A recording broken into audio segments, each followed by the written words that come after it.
Hoy vamos a estar hablando un tema que quizás conocemos, pero a veces no sabemos cómo enfrentar, ¿no? Yo titulé esta prédica Fe de León, Valentía de Ratón. ¿Por qué? Muchas veces nosotros somos personas que tenemos mucha fe.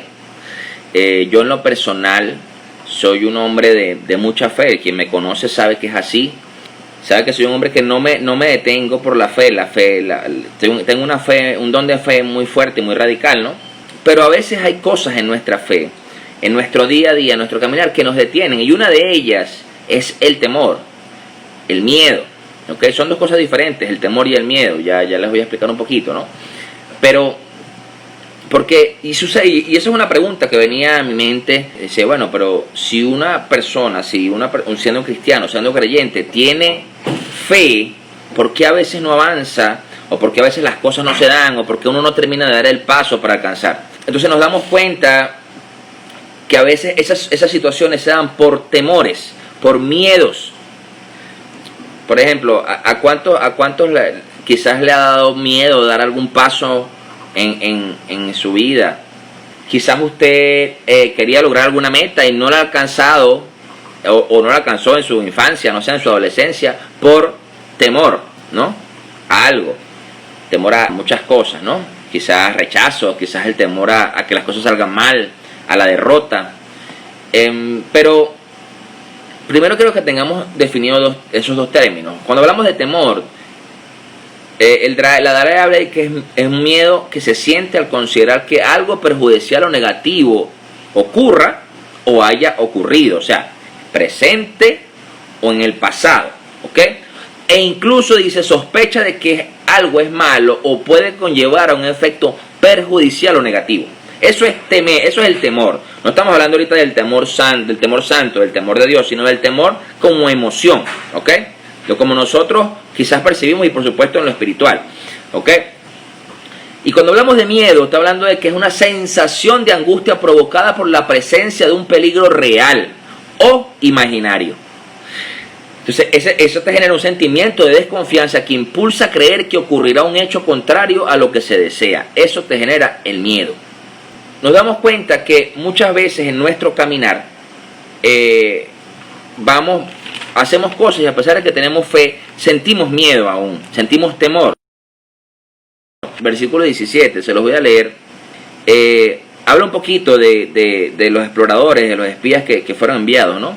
Dice, cuando Moisés los envió a explorar la tierra de Canaán, les dijo, suban por el Negev hasta llegar a la montaña, exploren el país y fíjense cómo son sus habitantes, si son fuertes o débiles, muchos o pocos, averigüen si la tierra en que viven es buena o mala, y si sus ciudades son abiertas o amuralladas, examinen el terreno y vean si es fértil o estéril, y si tienen árboles o no.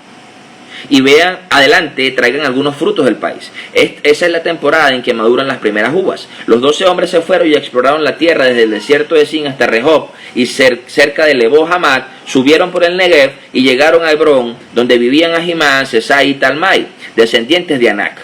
Hebrón había sido fundada 7 años antes que la ciudad egipcia de Zoán. Cuando llegaron al valle del arroyo de Escol, cortaron un sarmiento que tenía un solo racimo de uvas y entre dos lo llevaron colgado de una vara. También cortaron granadas e higos por el racimo que estos israelitas cortaron. Ese lugar se llamó Valle de Escol. Entonces, cuando nosotros empezamos a sentir temor en nuestra vida, a pesar de que existe la fe, de que sabemos cuál es la tierra prometida, de que sabemos cuáles son los beneficios y el fruto, a pesar de eso, empieza el temor a generar rumores en nuestra mente. Él va a decir, no, te vas a equivocar, no, te van a rechazar, te van a decir que estás loco, vas a perderlo todo, ¿cierto? Eso empieza el temor, el miedo. Y por supuesto, Dios no te apoya. Esa es una de las cosas que el enemigo te mete en la cabeza. Tú estás solo, Dios no te dijo que hicieras eso. Entonces, el temor es una de las principales conductas que enfrenta el ser humano. ¿Ok? ¿Por qué? Porque vuelvo a los ejemplos naturales. Si usted sabe que en el mar hay ¿cómo se llama? Mar revuelto, hay remolinos abajo en el agua, es peligroso, no se va a meter porque le da temor a ahogarse, ¿cierto? Y usted dice, bueno, no me meto porque es un peligro. Eso es algo externo. Entonces, eso te lleva a un esquema adaptativo a las circunstancias que tú te encuentres en un determinado momento. supuesto, cuando hablamos del punto de vista emocional, psicológico, nos lleva a lo afectivo, a la emocional, para una adaptación de las emociones en esa situación que te genera angustia. No sé si hasta aquí me sigue. Pero por supuesto, porque eso venía, pero yo aprendí a no temerle. O sea, yo aprendí a no tenerles miedo. Y listo, y ya ahora puedo estar con un perro, jugar y no tengo problema, ¿ok? Entonces, pero para muchos, a veces este temor se convierte en algo destructivo porque no conoce su procedencia. ¿Por qué? Porque muchas veces ese temor actúa en el fondo del corazón. Vamos a entrar a ámbitos un poquito más abstractos. Por ejemplo, las relaciones.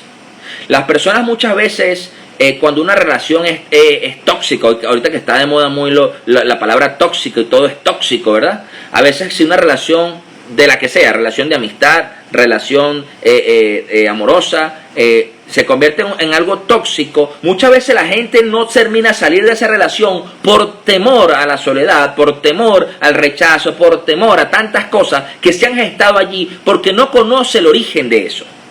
Porque no conoce que primeramente quien llena tu vida es Cristo, y que cuando tú empiezas realmente a verte como Dios te ve, tú dices, no, pero ya va, si esta relación está piche, yo me voy.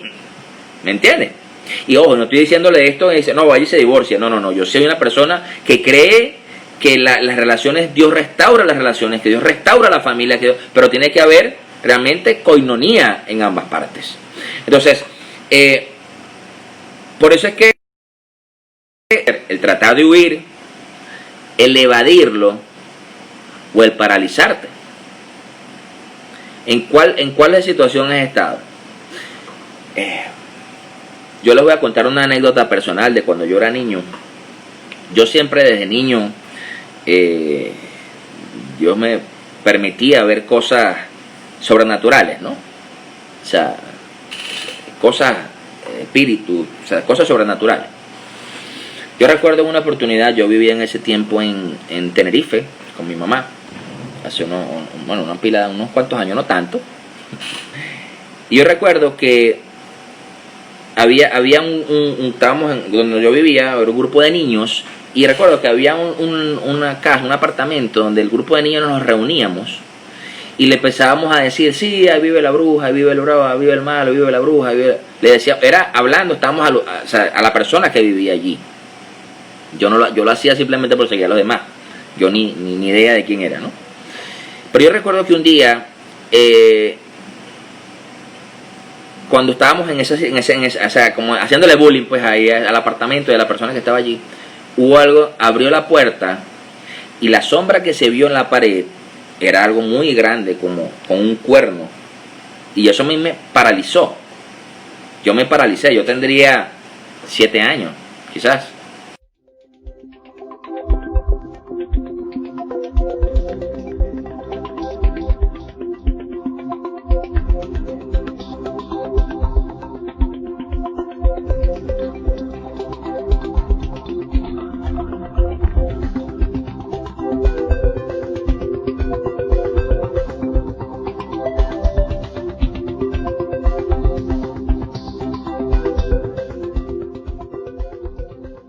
Alas de una paloma y volar hasta encontrar reposo. Me iría muy lejos de aquí, me quedaría a vivir en el desierto. Entonces, nos damos cuenta que el temor puede realmente afectar muchas situaciones de nuestra vida. ¿Ok?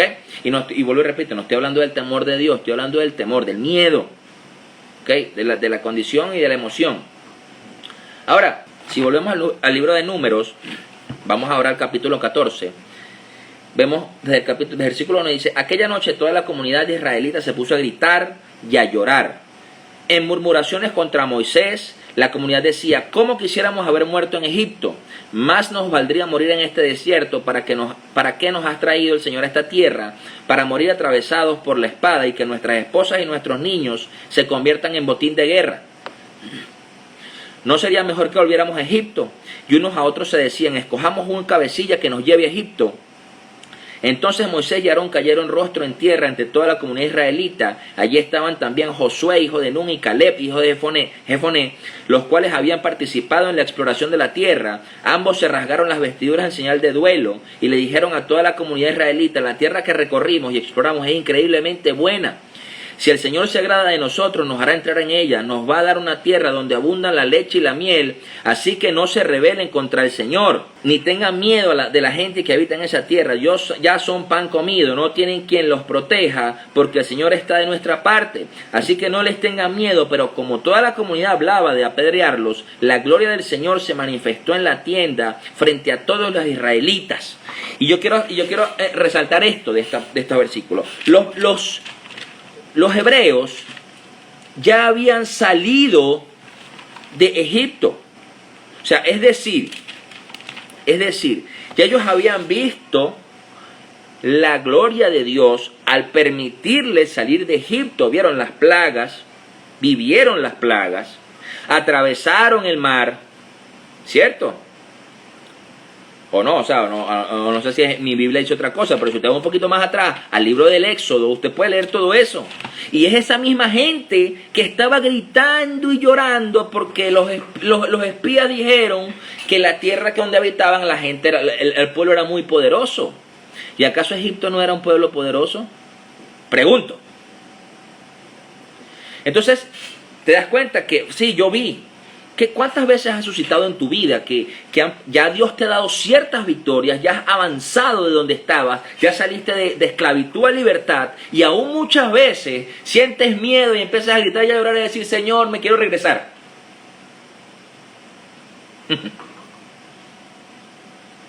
Es como irónico, no sé, yo lo veo así.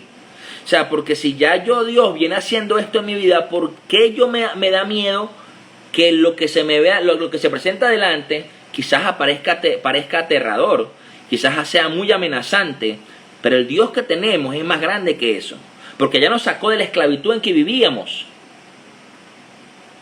Entonces, yo creo que es algo que nos hace falta recordar constantemente. ¿Por qué? Porque el temor nos quita nuestra vida, nos quita la obediencia, nos quita el gozo, la disciplina, nos quita el querer la vida realmente. Porque fíjate, le dice: ¿por qué no? Más vale que nos muriéramos en Egipto. Que es que si tú estás temiendo, ya perdiste la salvación. No. El temor es una emoción natural. Ahora, tú te das cuenta que el temor se convierte en enemigo de la fe. Porque a veces pensamos que la duda es el enemigo de la fe, pero realmente, ¿cuándo viene la duda? Cuando hay temor. O sea, cuando tú tienes temor, viene la duda. Por eso es que el enemigo realmente de la fe no es realmente la duda, el enemigo realmente es el temor. Entonces, nos damos cuenta que eso lo dice en Primera de Juan 4:18, se los voy a leer. Primera de Juan 4:18.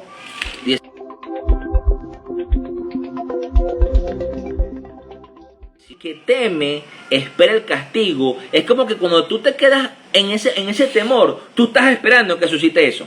Tú estás esperando lo malo. ¿Usted no le ha pasado? No sé si esto le ha pasado, pero quizás lo ha visto en otra persona, pero eso de que, ay, me van a robar. No, me van a robar. No sé, por ejemplo, que si usted fue a hacer una diligencia en el banco o sabe que tiene algo valioso en su cartera o en el bolsillo, entonces estás como, me van a robar. Yo he estado con personas así. Que entonces vas a hacer una diligencia y vas acá, entonces están así como, me van a robar, y todo el mundo los está persiguiendo, todo el mundo quiere robarlos, ¿cierto? Y sucede que, suceden situaciones que hasta lo terminan robando de verdad. ¿Por qué? Porque se pone en evidencia, y además de eso, atrae esos espíritus. Ahora también te enseña que el que ve el mal, el sabio que ve el mal se aparta, ¿no? Entonces tú, cuando empiezas a dejar de frenar, de paralizarte por eso, entonces, claro, vas a avanzar y vas a hacer lo que Dios te mande a hacer. Ahora, vamos al libro de Job 3:25. Rápidamente. Porque como saben, aquí en Instagram es 1 hora y si no me cortan el asunto. Job 3:25 nos dice: Lo que más temía me sobrevino. Lo que más me asustaba me sucedió. Entonces, ¿qué nos trae el temor? Esas cosas. Entonces nos damos cuenta que Job, sabemos lo que suscitó Job. Job perdió todo. Satanás le dijo a Dios, déjame tocarlo. Y Dios le dijo, bueno, yo te voy a dejar que lo toques, pero no toques su vida. Pocas palabras, ¿no? Y ¿por qué lo tocó el enemigo por ahí? Por todo eso. O sea, tienes fe de que Jesús te sanó, pero realmente estás angustiado porque te salió un lunar. Como este que tengo yo aquí. Entonces empieza, no, es que voy a ir porque es que yo creo que es que yo tengo. Yo les voy a contar una experiencia que me pasó a mí en lo personal hace unos años.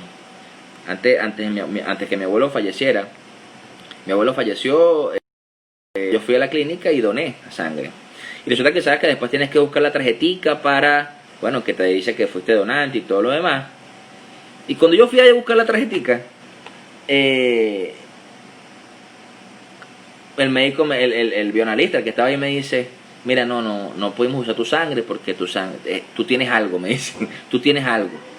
Viejo, o sea, a mí me puso cabezón, yo todavía no era cristiano, yo me angustié, no dormí como en 2 días, o sea, angustiado. Y bueno, pero ¿qué es lo que yo tengo? O sea, angustiado. Y hasta que, tanto que me fui a hacer unos exámenes de sangre, me hice pruebas de todo, VIH, lo que fuera, las pruebas que existieran me las hice todas. Y al final no salió nada.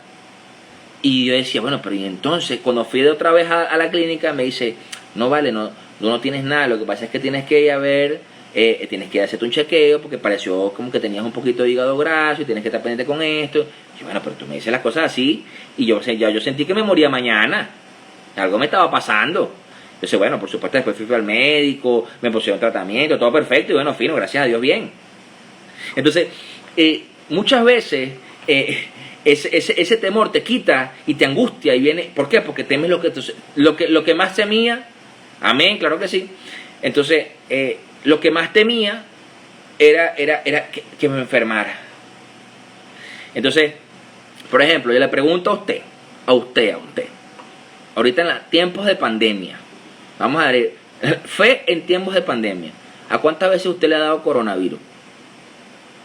¿Cuántas veces usted dice, yo creo que a mí me dio? ¿Es o no es? Y yo no estoy diciéndole nada que no me ha pasado a mí.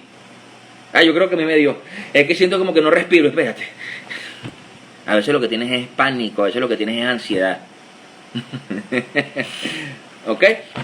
Entonces, porque de verdad que, ojo, tengo conocidos que sí de verdad se han contagiado y han estado enfermos y de verdad que es bien delicado, bien grave, bien fuerte. Pero entonces a veces ese temor hace como que uno no lleva, yo creo que yo estoy enfermo también.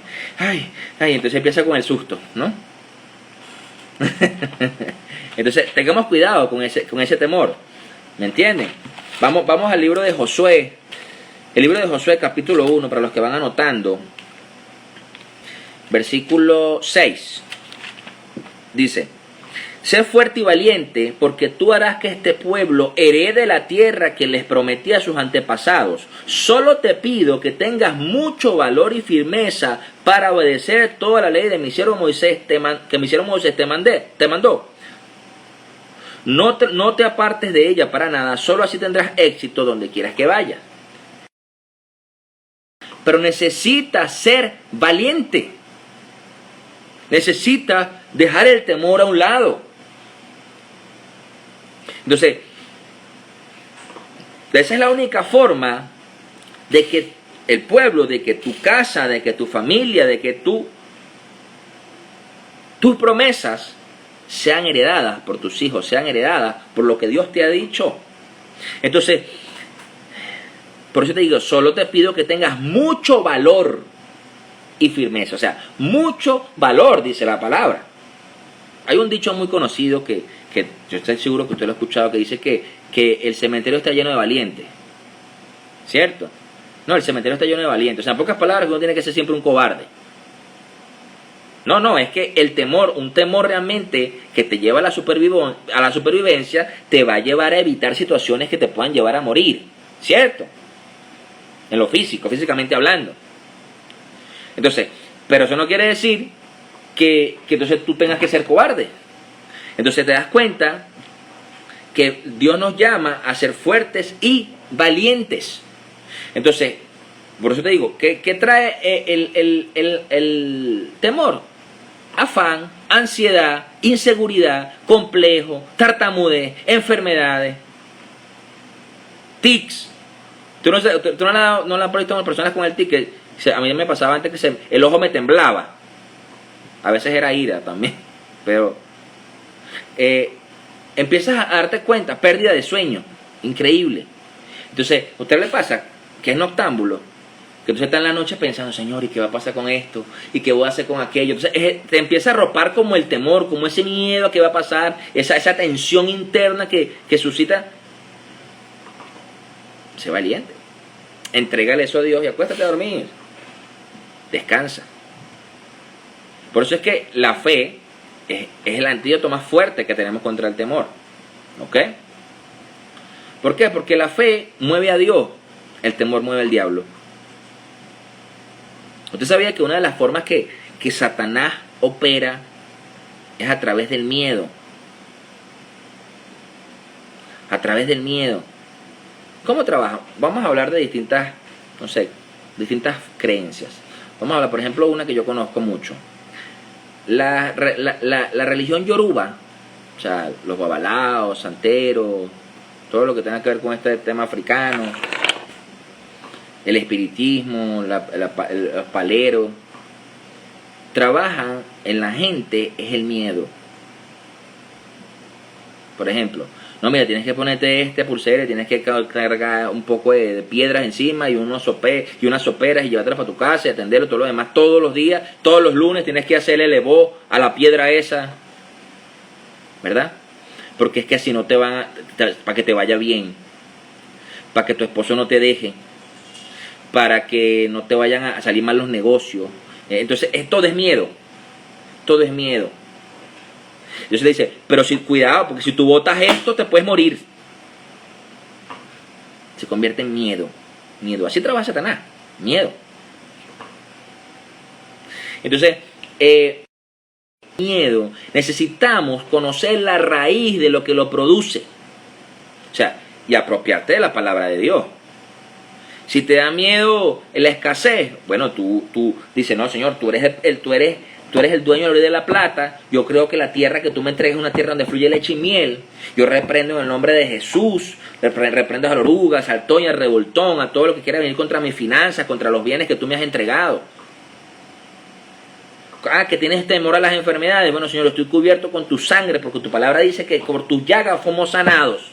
Yo estoy sano en el nombre de Jesús. No importa lo que te diga el diagnóstico del médico. Y usted me dirá, pero pastor, pero es que yo el diagnóstico me dice, pero no importa, ten la fe necesaria y sé valiente en avanzar para que realmente el milagro sea hecho, para que realmente la tierra prometida sea entregada.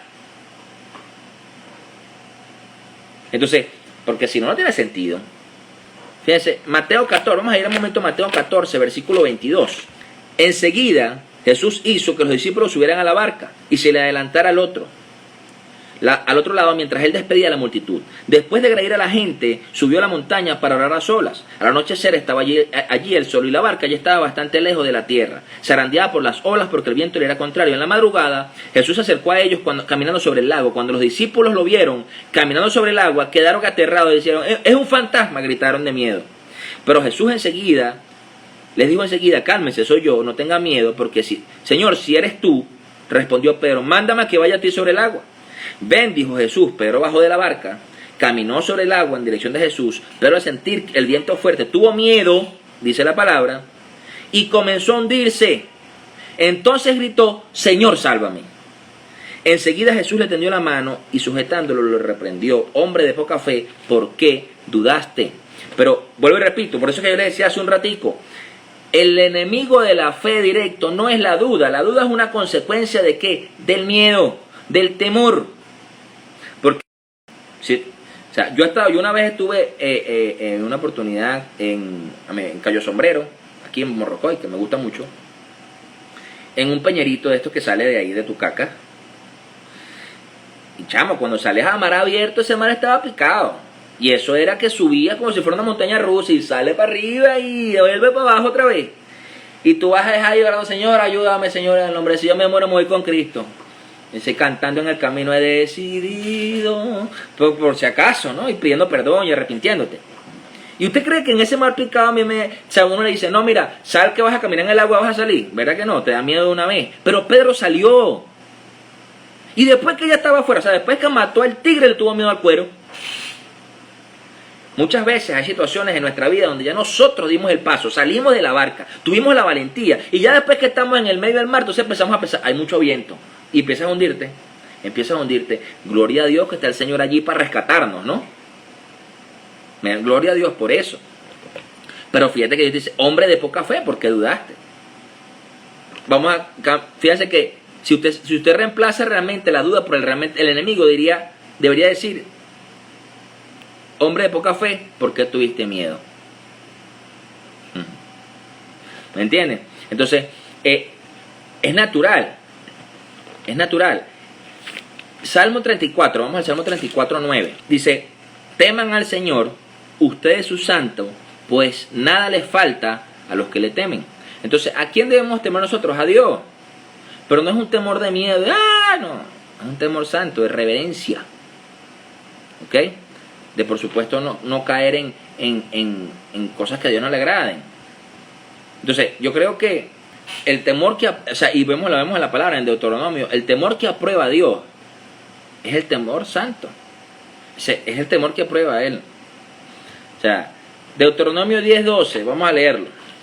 Y ahora, Israel, ¿qué te pide el Señor tu Dios? Simplemente que le temas y andes en todos sus caminos, que lo ames y le sirvas con todo tu corazón y con toda tu alma. Dice la palabra. Eso es lo que dice.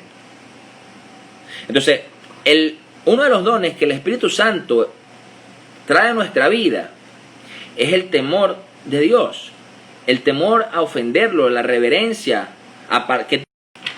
Quiero para que usted se vaya hoy con este punto del temor, yo lo quiero llevar a esto. Todos conocemos la historia de Abraham y Agar. Para el que no se la conozca, se la resumo un poco. Dios le prometió a Abraham que sería padre de naciones, que tendría hijos como arena del mar, como las estrellas del cielo, que sería padre de multitudes. Pero no tenía ni un hijo biológico. Su esposa era estéril. Y él se decía, bueno, pero ¿cómo es que yo voy a ser padre? Y todo esto. Resulta que en el querer echarle esa ayudadita a Dios, la esposa, Sarai, le da a su sierva, Abraham, para que se acuesten, tengan relaciones y su sierva tenga un hijo de él. Y es donde entra Agar en el juego, ¿no? En la palestra. Y Agar queda en estado de Ismael, ¿ok? Que era un hijo que no estaba dentro de la promesa de Dios a Abraham. Y resulta que como no estaba en la promesa,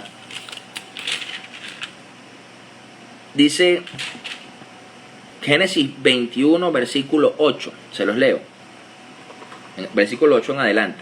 El niño Isaac creció y fue destetado, es decir, nació Ismael y Dios envió la promesa, que era Isaac, ¿ok? A través de su esposa. Ese mismo día Abraham hizo un gran banquete cuando nació el hijo de la promesa. Pero Sara se dio cuenta que el hijo de Agar, la egipcia, le había dado a Abraham, se burlaba de su hijo Isaac. Entonces, claro, empezaron los roces entre madres, ¿ok? Y el tema de la competencia entre hijos de madres diferentes con el mismo padre. Y dice, por eso le dijo a Abraham, echa de aquí a esa esclava y a su hijo. O sea, no está echando solamente al hijo de la esclava, él está echando también a su hijo, ¿ok? A Ismael. El hijo de esa esclava jamás tendrá parte en la herencia con mi hijo Isaac. Eso le dijo la señora, la esposa de Abraham. Este asunto angustió mucho a Abraham, porque se trataba de su propio hijo. Pero Dios le dijo a Abraham, no te angusties por el muchacho, ni por la esclava. Hazle caso a Sara. Eso le dice Dios a él. Porque tu descendencia se establecerá por medio de Isaac. Pero también del hijo de la esclava haré una gran nación, porque es hijo tuyo. O sea, la promesa alcanzó incluso a Ismael, que no estaba no iba a ser, no era el enviado por de Dios. No era el hijo que iba a ser enviado por Dios para cumplir la promesa. Dice, al día siguiente, Abraham se levantó de madrugada, tomó un pan y odre de agua y se lo dio a Agar, poniéndoselo sobre el hombro. Luego le entregó a su hijo y la despidió. Agar partió y anduvo errante por el desierto de Beerseba.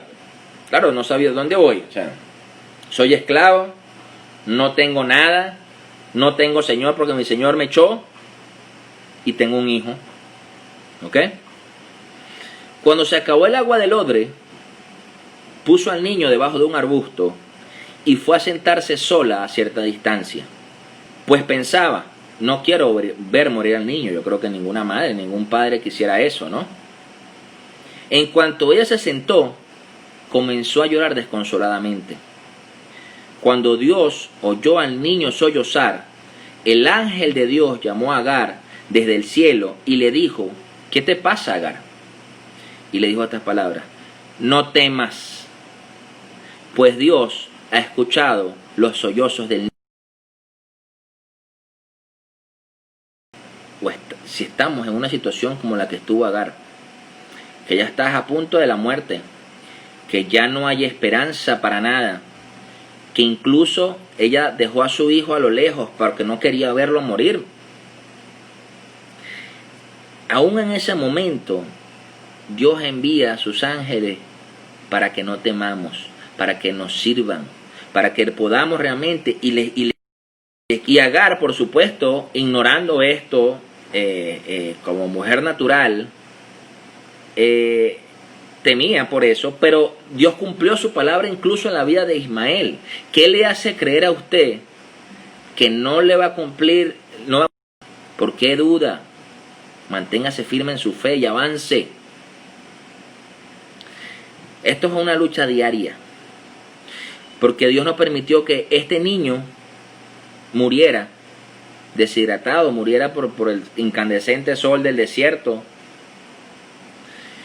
de hambre, de frío también, porque en el desierto también bajan las temperaturas muchísimo. Y algo que hace ese temor es dejarnos morir, como hizo ella, nos dejamos morir.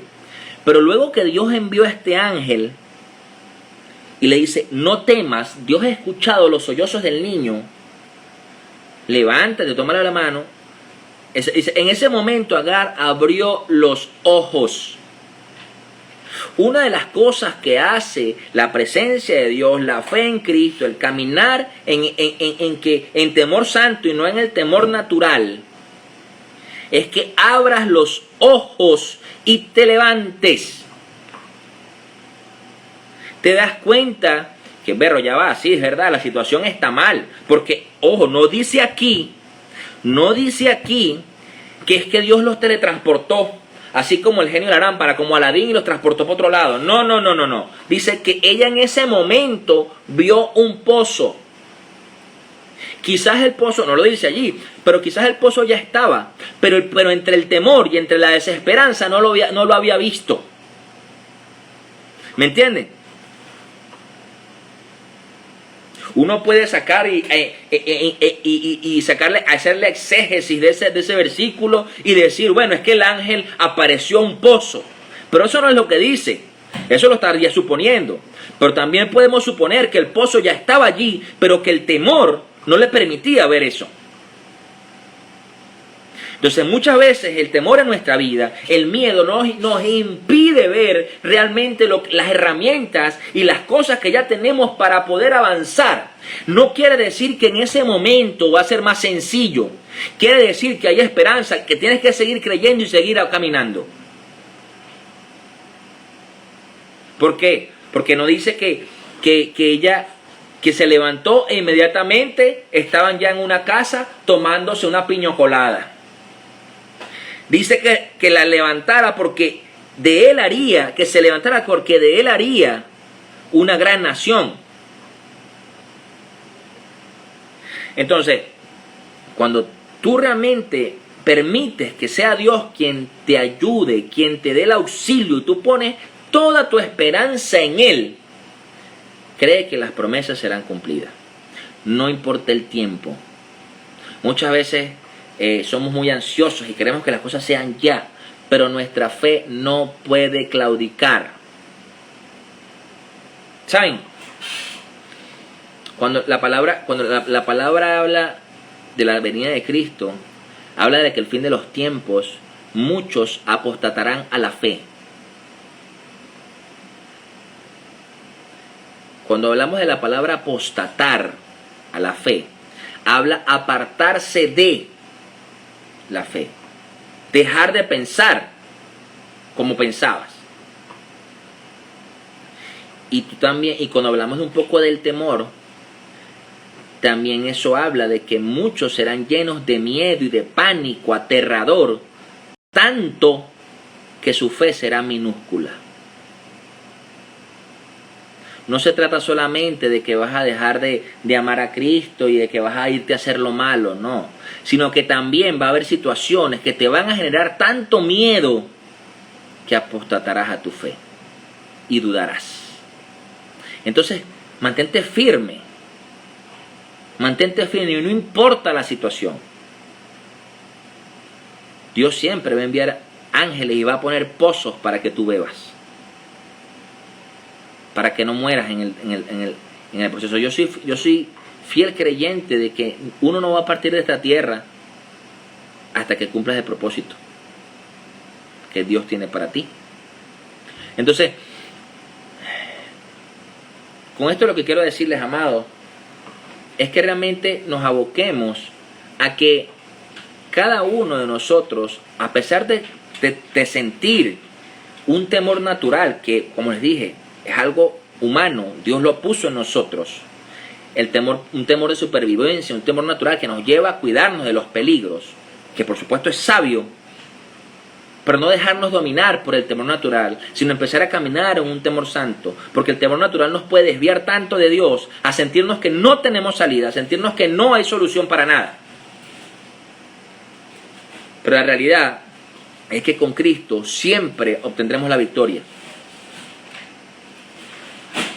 Por eso, cuando venga duda a su mente de lo que Dios está haciendo, de una situación que quizás es una situación que le genera incertidumbre, pregúntese de dónde viene esta duda. ¿Cuál es el origen de esta duda en mi mente? ¿Es el temor? No lo sé. Entonces, creo, amados, que es importante que realmente podamos caminar en un temor de Dios y no en un temor natural. El temor natural te puede paralizar. ¿Ok? Pero lo cierto es que si tú quieres alcanzar las promesas de Dios para tu vida, aunque temas, aunque tengas un temor muy grande, tu valentía tiene que ser como tu fe. Tiene que ser, si tu fe es de león, tu valentía tiene que ser una valentía de león. No puedes tener una fe de león y una valentía de ratón. ¿Ok? Entonces, porque si tú piensas así, sientes así, el temor puede ser usado por el enemigo para dejarte una atadura, para que te quedes atado a tu pasado, para que pongas dudas en tu corazón. Entonces, si tú decidiste creerle a Dios y a las promesas, créele realmente, y que los pensamientos negativos, las dudas que vengan, recházalas de tu mente y busca el origen y la raíz. Si es el temor, empieza a trabajar en ese temor y suplántalo por el temor santo. Porque Dios tiene siempre respuestas para vencer cualquier temor. Leíamos hace un momento que el amor perfecto vence todo temor. ¿Y quién es el amor perfecto? Dios, Cristo mismo. Entonces, sentir temor en situaciones peligrosas es normal. Para cerrar, quiero regalarte este versículo para que oremos. Salmo 121:5 dice: el Señor es quien te cuida. El Señor es tu sombra protectora. De día el sol no te hará daño, ni la luna de noche. El Señor te protegerá de todo mal protegerá tu vida. El Señor te cuidará en el hogar y en el camino desde ahora y para siempre. Entonces ya no temas. Deja el miedo y da el paso que tengas que dar. Deja el miedo y entiende que la sangre de Cristo es la que te cuida, la que te cubre. Y te darás cuenta que cada promesa que Dios tiene a tu vida se cumplirá. Te invito a que ores allí conmigo. Padre, en el nombre poderoso de Jesús, te doy gracias por este día, gracias por este tiempo, Señor. Nos colocamos delante de ti. Te pedimos, Padre, que en el nombre de Jesús, tu amor perfecto eche fuera todo temor de nuestras vidas. Te pido, Rey, que en el nombre poderoso de Jesús, Señor, tú aumentes nuestra fe y que nuestra fe se convierta en una fe de león, Señor. Que en el nombre de Jesús seamos tan valientes como ese león. Y que en el nombre de Jesús podamos, Señor, avanzar hacia las promesas que tienes para nosotros y para nuestras familias. Te pido, Rey, que en el nombre de Jesús, cuando se siembren dudas en nuestra mente, Señor, sea disipada por el poder de tu palabra y que nos lleves al origen, Señor. Por eso te doy gracias, Padre Santo, porque eres tú, Señor, quien pone eso en cada uno de nosotros. Y que en el nombre de Jesús todo amedrentamiento del enemigo es echado fuera de nuestras vidas, Padre Santo. Siempre, Padre, recuerda lo que has hecho con nosotros, trae a memoria lo que has hecho por nosotros hasta hoy día. Y que en el nombre de Jesús el enemigo, Señor, no pueda hacer que nos olvidemos de eso. No importa la circunstancia, Padre Santo. Por eso bendecimos tu nombre. Te damos gloria y honra en el nombre poderoso de Jesús. Amén y amén.